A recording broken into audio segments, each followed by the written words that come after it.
Hey hey hey, balik lagi kita nonton layar tancap cep cep sekali lagi cep biar mantap.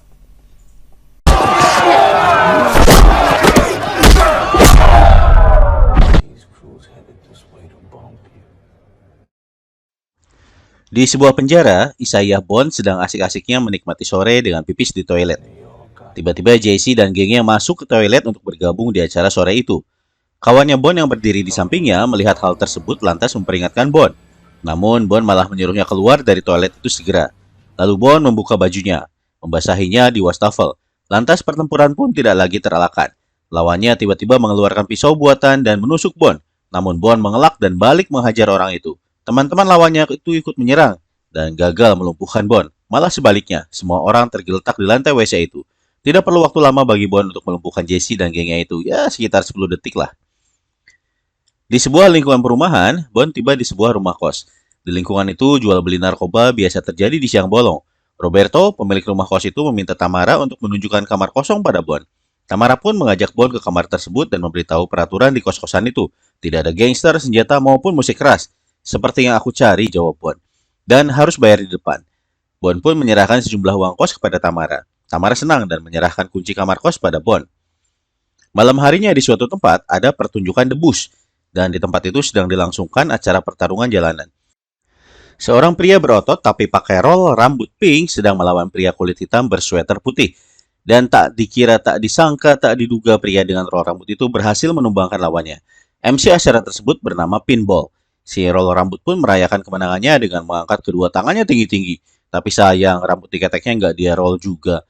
Lantas datanglah Pak Bos James pakai Range Rover hitam yang dikawal dengan dua sedan hitam juga, BMW dan Jaguar. Dia membawa petarung jagoannya, Hammerman dan wanita pendampingnya, Angela Soto. Pinball pun menyuruh The Cowboy buat siap-siap. Kata Pinball, The Cowboy ini suka makan steak dari kerbau yang masih hidup. Ngebul banget ya. The Cowboy, juara arena itu ditantang oleh Hammerman dengan taruhan yang lumayan besar, 3-1. Hammerman berasal dari bangsa Zulu dan badannya gede banget, bujubune. James menyemangati Hammerman sebelum turun ke arena pertempuran. Pinball pun teriak-teriak meramaikan suasana.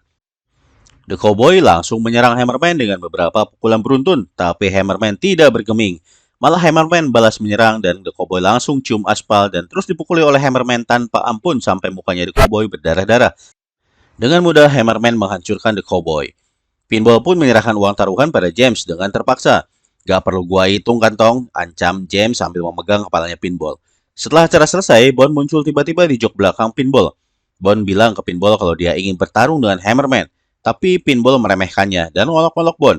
Gua bisa keluarkan uang untuk dapatkan 10 orang petarung, tapi nggak akan ada yang berani melawan Hammerman, lanjut Pinball. Lalu Hammerman nggak akan mau bertarung juga dengan pemula. Kamu kan bukan siapa-siapa, kata Pinball, nggak punya nama. Bond lantas ngasih duit 260 dolar Amerika ke Pinball untuk mengatur pertarungannya dengan siapa saja. Akhirnya Pinball mengenalkan Bond pada James. Bond sama Angela mulai lirik-lirikan. Ketegangan pun timbul. James cemburu karena Angela terlihat tertarik sama Bond. James pun pamer sama Bond kalau Angela adalah miliknya. Bond mesem-mesem aja lihat pameran itu. Pinball mulai mempromosikan Bond. Disebut Bond karena dia meremukan tulang saat memukul. Lalu Bond memberikan tatapan tantangannya kepada James dan Hammerman lalu pergi dari situ. James mengancam Angela untuk tidak pernah melakukan itu lagi. Apaan, kata Angela. Jangan pura-pura nggak tahu, Neng, jawab James. Kamu tahu apa yang akan terjadi berikutnya kalau gitu lagi, ancam James, lalu menyuruh anak buahnya bawa Angela pulang. Lalu James dan kawanannya pergi meninggalkan tempat tersebut. Pinball mengatur pertarungan Bond dengan lawan pertama, Big L. Taruhannya rendah banget, 1-5. Gile Ludi, kata Pinball ke MC lainnya.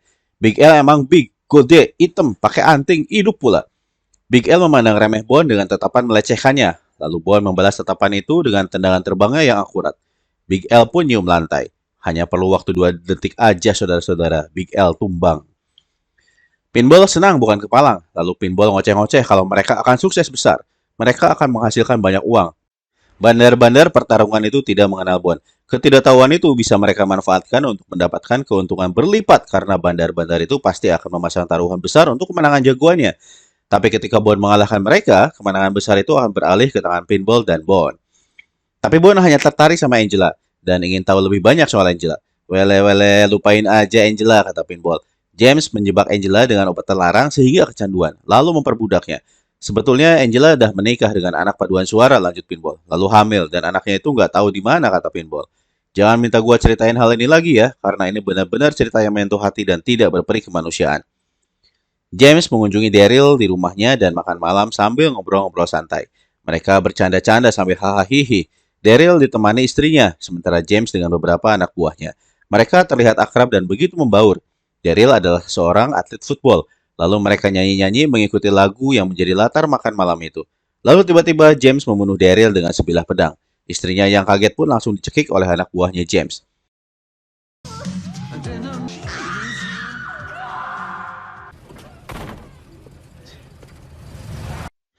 Pinball pun mengantarkan Bond ke kosannya untuk beristirahat malam itu. Sementara itu, sesampainya di rumah, Angela yang sudah mengenakan baju partai warna merah sudah menunggu James. Mereka tampaknya akan bercanda bersama. Namun James malah mencaci Angela. Kamu bukan siapa-siapa tanpa aku, kata James, yang terus mencampakannya. Esok harinya saat menyiapkan sarapan buat anjing-anjingnya, James diberitahu oleh kawannya Teddy D lewat rekaman pertarungan Bond tempo hari bahwa Bond dengan mudahnya bisa menumbangkan Big L seperti sebuah kantung kertas. James pun tertarik. Teddy disuruh ngasih makan anjing-anjingnya James, tapi Teddy kelihatan enggan karena dia geli sama anjing. Dia bilang di tempat asalnya anjing makan manusia. Kok mereka lihat gue kayak Chinese food sih bos, kata Teddy.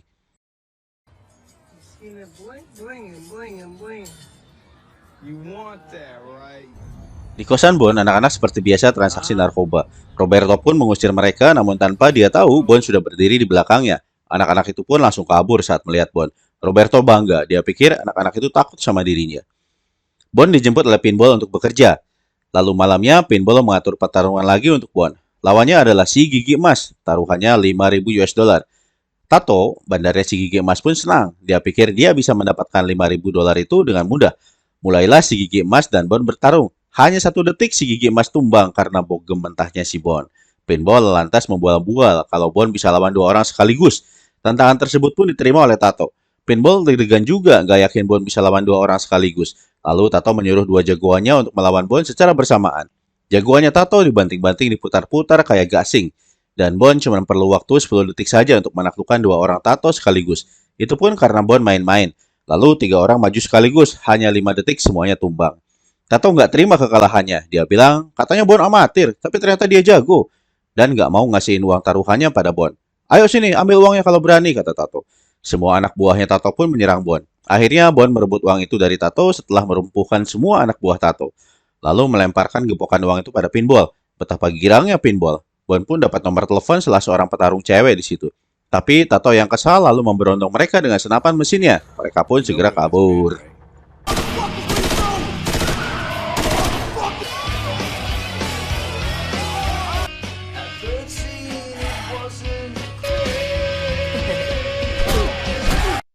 Pertarungan demi pertarungan selanjutnya pun dengan mudah dimenangkan oleh Bond.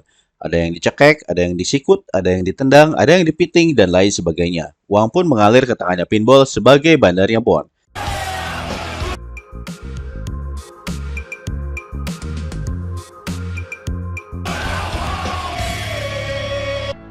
Sampai Pinball bisa ganti mobil bututnya dengan yang kinclong berwarna hijau kelepon. Pinball cerita sama Bond kalau seumur hidupnya dia dihina dan direndahkan karena miskin. Tapi sekarang sudah berubah berkat Bond. Aku cinta kamu Bond, kata Pinball. Tapi bukan dalam artian hombreng ya. Dan Pinball pun menyesali kata-katanya barusan karena cengeng dan memalukan.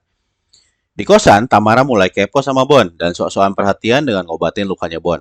Sambil jadi perawat, Tamara bercerita bahwa beberapa anak yang tinggal di kos-kosannya itu adalah anak-anak yatim piatu yang sebelumnya tunawisma. Tamara menampung dan merawat mereka agar mereka jadi orang baik dan terhindar dari godaan jadi pembunuh, preman, pelacur, dan pecandu narkoba. Salah satunya bernama Jared. Kenapa Jared suka berdiri di depan jendela, tanya Bond. Karena bapaknya Jared di penjara dan emaknya nggak tahu di mana. Dan Jared selalu memandangi jendela berharap ortunya menjemputnya, gitu kata Tamara. Terus Tamara bilang dia pernah lihat Bond latihan tai chi kayak opa-opa dan oma-oma di taman. Kayaknya menenangkan. Terus Bond ngajarin Tamara tai chi. Modus. Esoknya, nambah Jared yang dilatih oleh Bond, tapi bukan tai chi, melainkan cara memukul. Kemudian James lagi kucing-kucingan sama Monique, tapi James naik mobil, sementara Monique naik sepatu hak tinggi. Sumpah James, demi anak-anakku, bukan aku yang membocorkan info itu, kata Monique. Terus ditabrak deh, sampai darahnya mengenai mobil James. Saat James pergi, di situ ternyata ada Roberto.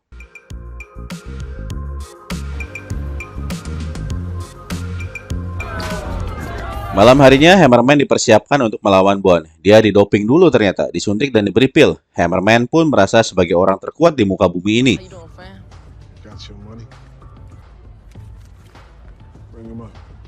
Pinball mulai ngoceh-ngoceh meramaikan suasana. Dia bilang Bond adalah orang baru tapi sudah bisa memanaskan arena pertempuran.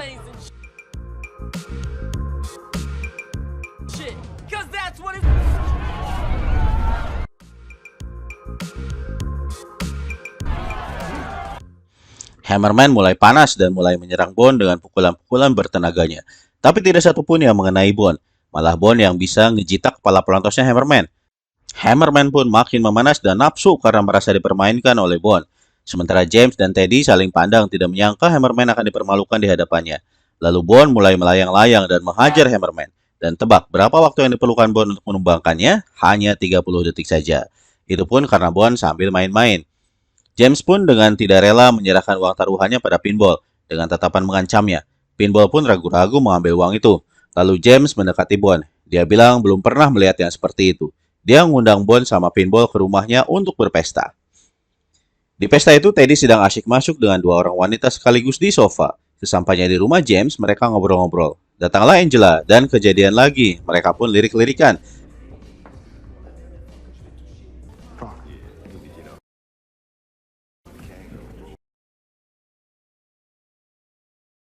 Lalu James ngajakin Bond room tour. James pamer pedang-pedangnya.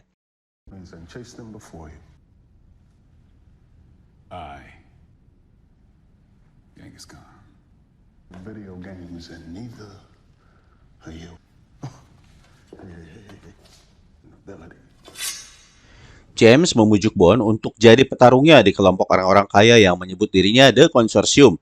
Juaranya adalah petarung terbaik di dunia bernama Pretty Boy Price. Harga untuk bertarung sama Price adalah 5 juta dolar. Bond bilang, gua pikirin deh. Oke, tapi gua nggak suka ditolak loh, kata James. Karena nggak ada jalan lain, James mengumpankan Angela karena tahu Bond tertarik pada Angela. Dengan memaksa Angela tentu saja.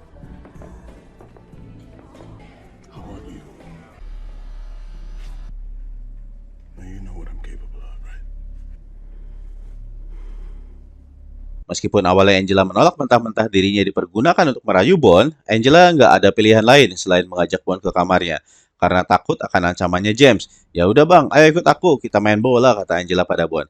Sesampainya di kamar, Angela ngambil pistol di bawah bantal dan menodongkannya pada Bond. Jaga anak dan istriku, kata Bond pada Angela. Hah? Maksud lu? Lu punya anak dan istri, om? Pikir Angela. Terus ngapain ngikutin gua ke kamar? Lalu dia menunjukkan foto Angela saat hamil. Angela menyadari bahwa Bond adalah rekan suaminya Danny.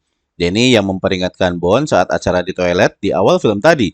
Danny minta tolong pada Bond untuk menjaga anak dan istrinya sebelum Danny dibunuh oleh Jesse.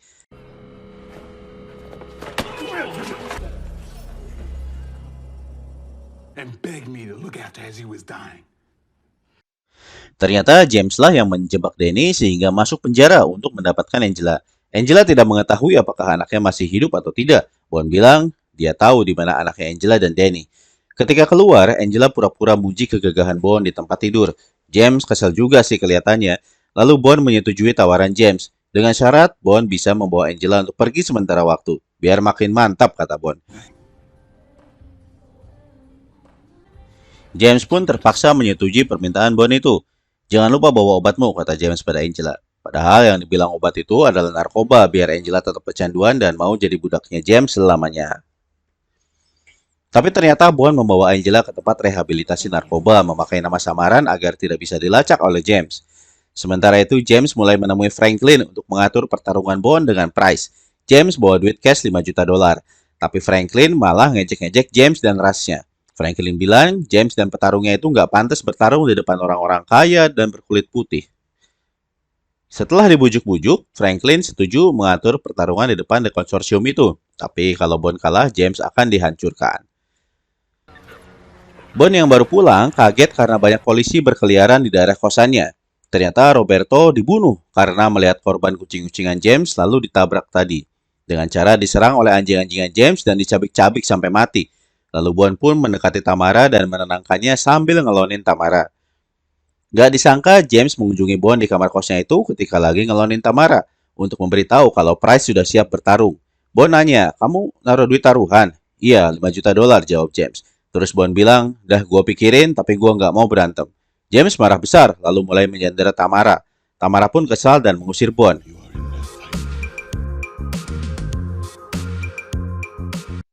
James mulai menyuruh Teddy untuk menggerakkan pasukannya dan menyandera orang-orang terdekatnya Bond, Pinball, Tamara, dan juga Angela. Di tempat lain, Hammerman yang mau balas dendam menginterogasi Pinball mencari Bond.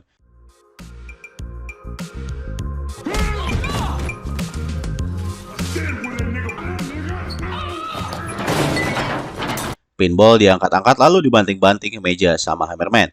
Tiba-tiba Bond datang dan menghabisi Hammerman beserta teman-temannya itu. Pinball kagum sama Bond yang pandai memakai senjata juga ternyata. Angela yang ketahuan ada di tempat rehabilitasi mau dijemput oleh orang-orangnya James. Tapi ternyata Pinball lah yang ada di balik selimut. Dan mereka pun dihabisi oleh Bond. James yang mengetahui hal tersebut betul-betul kesal dan segera memancing Bond ke tempat pertarungan dengan Price. Bond sengaja mengikuti pancingan itu. Dia tiba di istana Franklin dan disambut oleh salah seorang penjaga lalu diantarkan ke taman tempat pertarungannya dengan Price akan dilangsungkan. James bilang kalau Bond gak mau berantem, Bond akan dibunuh. Juga orang-orang terdekatnya, termasuk anak-anak kecil yang ada di kosannya Bond. Bond pancing James mengakui kalau dia membunuh Roberto dan Danny. Lalu mengirimkan rekamannya pada Pinball di luar yang lantas melaporkannya pada polisi setempat.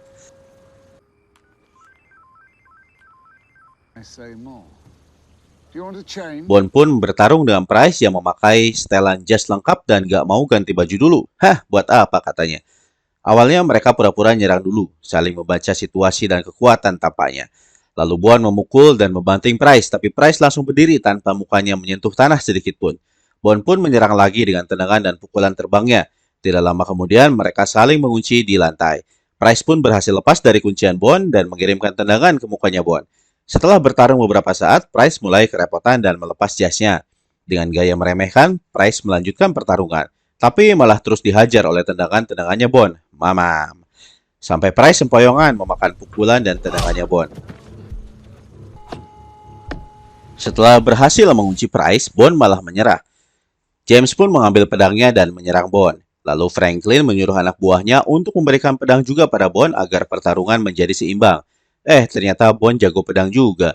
Tapi malah menjatuhkan pedangnya dan memegang sarungnya saja. Lalu mulai bermain-main dengan James. Berkali-kali James ditabok sarung pedangnya Bond. Sampai James memotong tangannya sendiri, tanpa sengaja tentu saja. Atas laporan Pinball, polisi pun datang.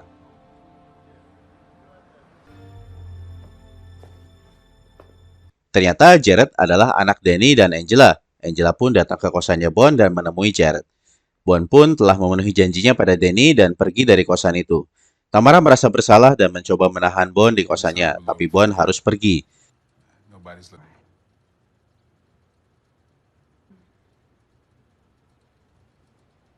Pesan moral dari kisah ini adalah kejahatan akan menerima pembalasan cepat ataupun lambat. Dan penuhilah janjimu sesulit apapun itu, karena integritas seseorang dinilai dari kata-kata dan perbuatannya. Ada pesan moral lain? Komen ya coy.